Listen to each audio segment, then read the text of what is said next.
ఇందాక మీరు చెప్పిన అభివృద్ధి అంశాలు ఓకే, బట్ ఇప్పుడు జరుగుతున్న ఈ ప్రచారంలో ముఖ్యంగా బీఆర్ఎస్ నేతల నోట వస్తున్న మాట ఏంటంటే ఈ ఎన్నిక ఒక సీటు ఓడినా గెలిచినా మాకు నష్టమే లేదు, ఒకవేళ వచ్చినా మేము అధికారాన్ని కూడా చేపట్టేది లేదు, కానీ మేము గెలిచి తెలంగాణ ప్రజల్లో కోట్లాది ప్రజల్లో ఉన్నటువంటి వ్యతిరేకతను ఇక్కడ నుండి సంకేతం పంపబోతున్నామనేది అంటున్నారు.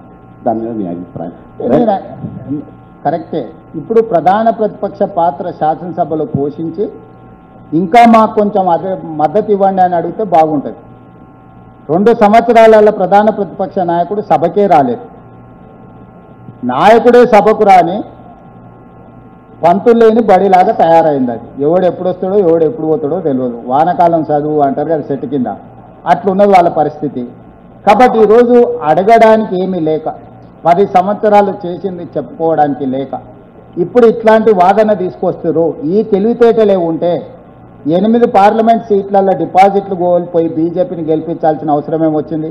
ఆ 8 సీట్లు వాళ్ళే గెలుచుంటే కేంద్ర ప్రభుత్వంతో కొట్లాడడానికి ఉపయోగపడుతుండే కదా.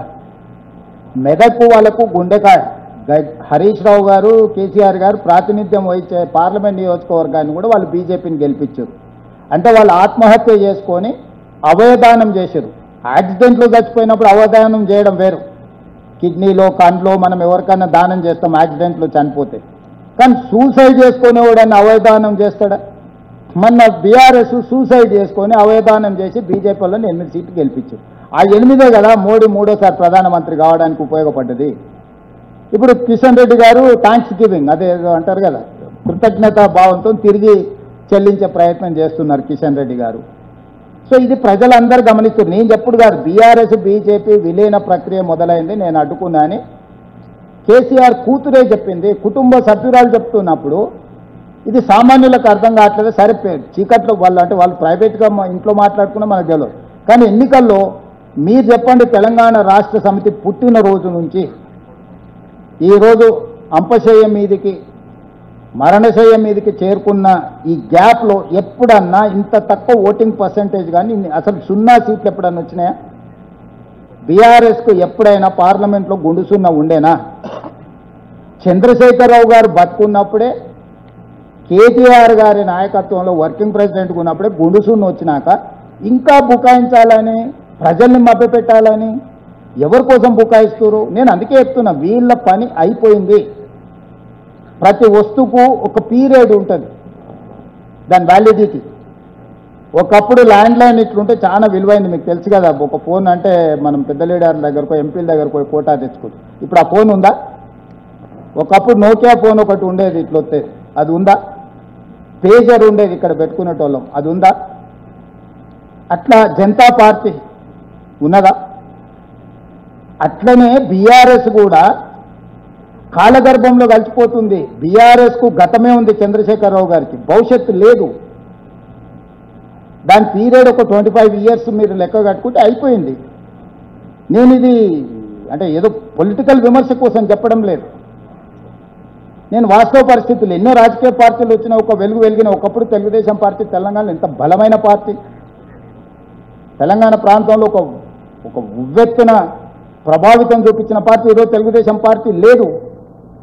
బీఆర్ఎస్ కూడా చంద్రశేఖరరావు గారితోనే ఆ పార్టీ అయిపోయింది.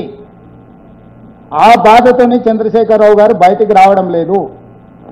ఇప్పటి వరకు చంద్రశేఖరరావు గారు జూబ్లీ హిల్స్లో బీఆర్ఎస్ను గెలిపించండి అని కూడా విజ్ఞప్తి చేయలేదు. ఇది దేనికి సంకేతము? పార్టీ అధ్యక్షుడే కదా వారు. చంద్రశేఖరరావు గారు ఈ నిమిషం వరకు మాగంటి సునీతను జూబ్లీ హిల్స్ నియోజకవర్గంలో గెలిపించండి అని చెప్పి ఓటర్లకు విజ్ఞప్తి చేసిందా? బయటికి వచ్చి ప్రచారం చేయడానికి ఆరోగ్య పరిస్థితులు సహకరించవచ్చు, సహకరించకపోవచ్చు, నాకు తెలియదు. నేను దాని మీద కామెంట్ చేయదలుచుకోలేదు. రావడం రాకపోవడం వారి విజ్ఞత, వారి వెసులుబాటు. కానీ ఇప్పటి వరకు జూబ్లీ హిల్స్లో బీఆర్ఎస్ని గెలిపించండి అని కూడా కేసీఆర్ గారు విజ్ఞప్తి చేస్తలేడు అంటే కొడుకు అల్లుడి మీద ఆయనకున్న ఆలోచన ఏందో మీరు అర్థం చేసుకోండి. ఆయన చెప్పలేకపోతున్నాడు, కుమిలిపోతున్నాడు. ఆయన కళ్ళ ముందల్ని కూలిపోతుంటే ఆ దుఃఖంలో, ఆయన ఆవేదనలో కాలక్షేపం చేస్తున్నాడు.